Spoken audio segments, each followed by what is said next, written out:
Now turn to Section 4. Section 4. You will hear a talk from a member of the Conservation Society talking about green cleaning. First, you have some time to look at questions 31 to 34.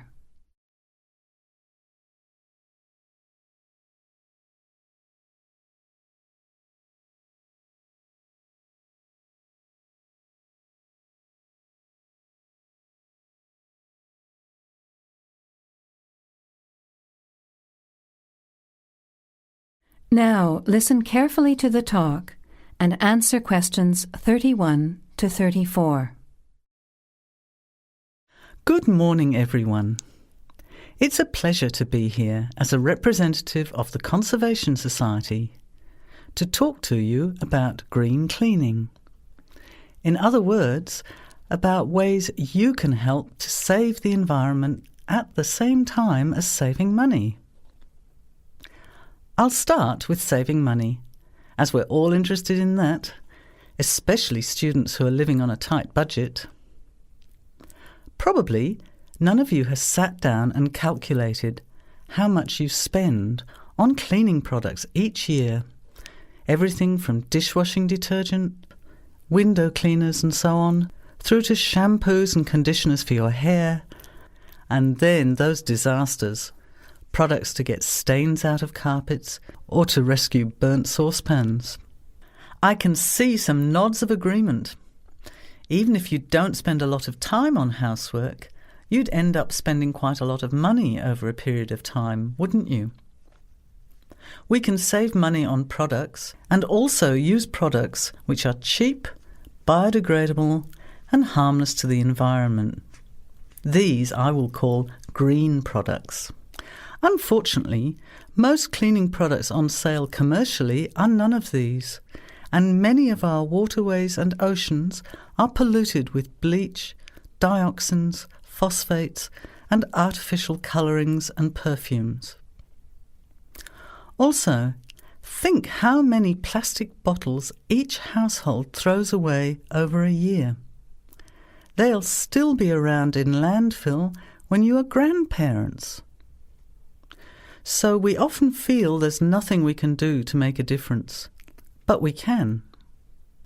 The actual recipes are on handouts you can take at the end of the talk.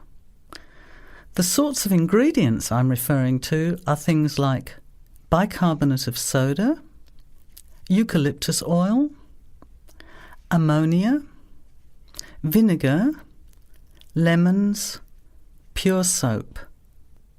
Lastly, many people find they are allergic to modern products. So for all you asthma sufferers, keep listening. Nothing in these recipes should cause you any problems. An end to itching and wheezing. Now you have some time to look at questions 35 to 40.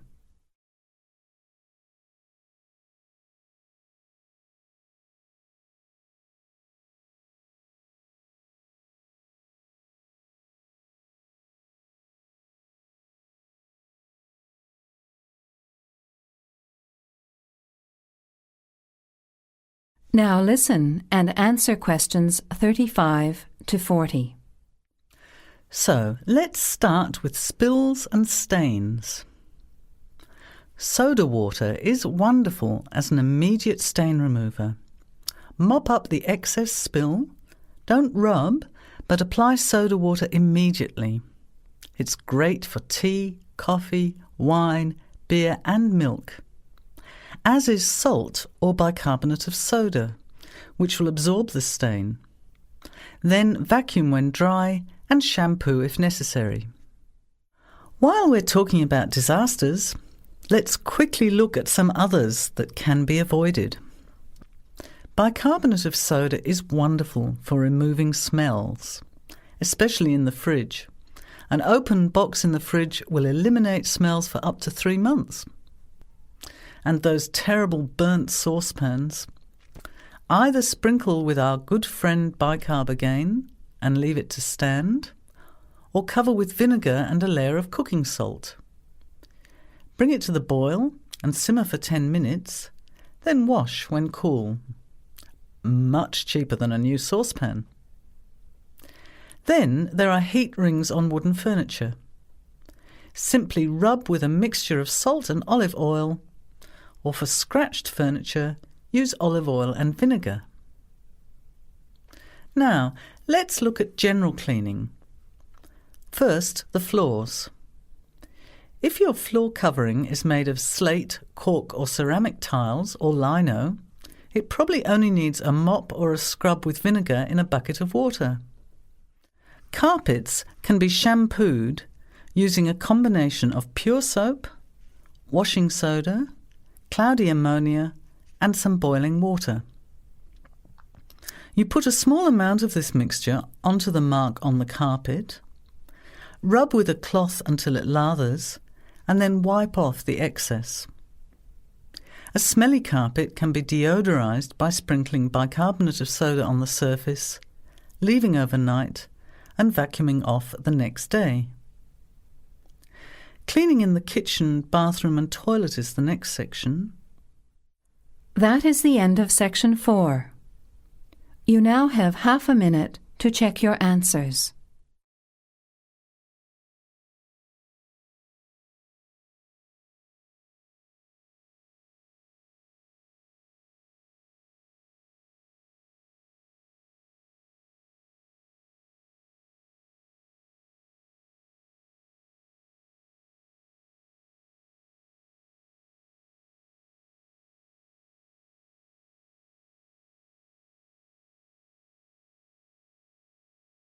That is the end of the test. Now, check your score. But before you go on to the next listening test, look at the section in the book on how to improve your vocabulary and listening skills.